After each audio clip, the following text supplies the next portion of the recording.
আসসালামু আলাইকুম everyone, welcome back to Ishan's mom happiness channel. নতুন আলু আর মটরশুঁটি দিয়ে একদম হালকা মশলায় কম সময়ে একদম সাধারণভাবে একটা সয়াবিনের তরকারি বানিয়েছিলাম, সেই রেসিপিটাই শেয়ার করছি।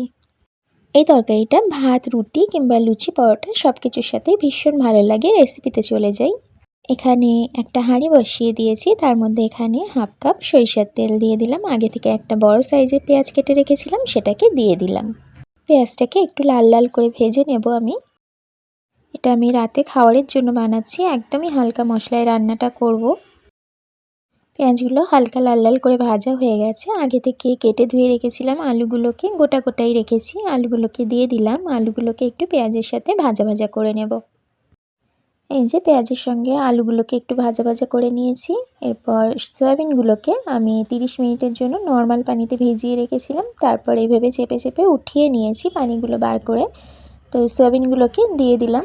আবারও খুব ভালোভাবে তেলের উপর একটু 2 থেকে 3 মিনিট সময় নিয়ে নাড়াচাড়া করে নেব। তারপর এখানে আমি একটা বাটা মশলা ইউজ করছি। 1 টিস্পুন বাটা মশলাটা দিয়ে দিলাম। এখানে আছে আদা, রসুন আর গোটা জিরা। মশলার বাটিটা ধুয়েও একটু পানি দিয়ে দিলাম। খুব ভালোভাবে মিশিয়ে নিয়ে একে একে গুঁড়ো মশলাগুলোকে দিয়ে দেব। এখানে 1/3 টিস্পুন হলুদ গুঁড়ো দিলাম, হাফ টিস্পুন লবণ দিলাম, জিরা, মরিচ, ধনিয়া একসাথে গুঁড়ো করা সেটা হাফ টিস্পুন দিয়ে দিলাম, আর অল্প একটু ঝাল লঙ্কা গুঁড়ো দিলাম। খুব ভালোভাবে সমস্ত মশলাগুলোকে কষিয়ে নেব। 2 থেকে 3 মিনিট সময় নিয়ে মশলাগুলোকে কষিয়ে নেব। ওদিকে আমি দুটো বড় সাইজের টমেটোকে একটু বড় বড় করে কেটে নিয়েছি। মশলাটা কষানো হয়ে যাওয়ার পর কেটে রাখা টমেটোগুলোকে এর মধ্যে আমি দিয়ে দেব। খুব ভালোভাবে কষানো হয়ে গেছে। কেটে রাখা টমেটোগুলোকে দিয়ে দিলাম আমি। টমেটোগুলো দিয়ে আরও 2 মিনিট আমি এইভাবে কষিয়ে নেব। এই তো খুব ভালোভাবে কষানো হয়ে গেছে। এরপর আমি ঝোলের পানিটা অ্যাড করব। তো যে যেরকম গ্রেভি রাখতে চান সেই হিসেবেই ঝোলের পানিটা অ্যাড করবেন। এখানে আমি 1 লিটার পানি দিলাম। যারা রুটি, পরোটা বা লুচির সঙ্গে খেতে চান তারা একটু মাখা মাখা করতে পারেন, ভালো লাগবে। কিন্তু আমরা সবাই রুটি খাবো, মানে আমি, শাশুড়ি মা, শ্বশুরমশাই, আমার ছেলে। কিন্তু আমার বর আবার ভাত খাবে, সেই কারণে একটু ঝোল রাখলাম, নাহলে ভাতের সঙ্গে খেতে ভালো লাগবে না। ঢাকা দিয়ে রান্না করে নিয়েছি 5 মিনিট মতো। ঢাকাটা ওপেন করে একটু নাড়াচাড়া করে দিলাম। আগে থেকে মটরশুঁটি ছাড়িয়ে রেখেছিলাম বেশ কিছুটা, মটরশুঁটিগুলোকে এরপর আমি দিয়ে দেব। দিয়ে আবারও খুব ভালোভাবে মিশিয়ে নিয়ে ঢাকা দিয়ে আবারও 5 মিনিট রান্না করে নেব। 5 মিনিট পর ঢাকাটা ওপেন করে আবারও একটু নাড়াচাড়া করে নেব। এখনও অনেকটা ঝোল আছে, তো এরপর গ্যাসের ফ্লেমটা একটু হাই করে দিয়ে আমি আরেকটু ঝোলটাকে কমিয়ে দেব। সয়াবিন, আলু খুব ভালোভাবে সিদ্ধ হয়ে গেছে।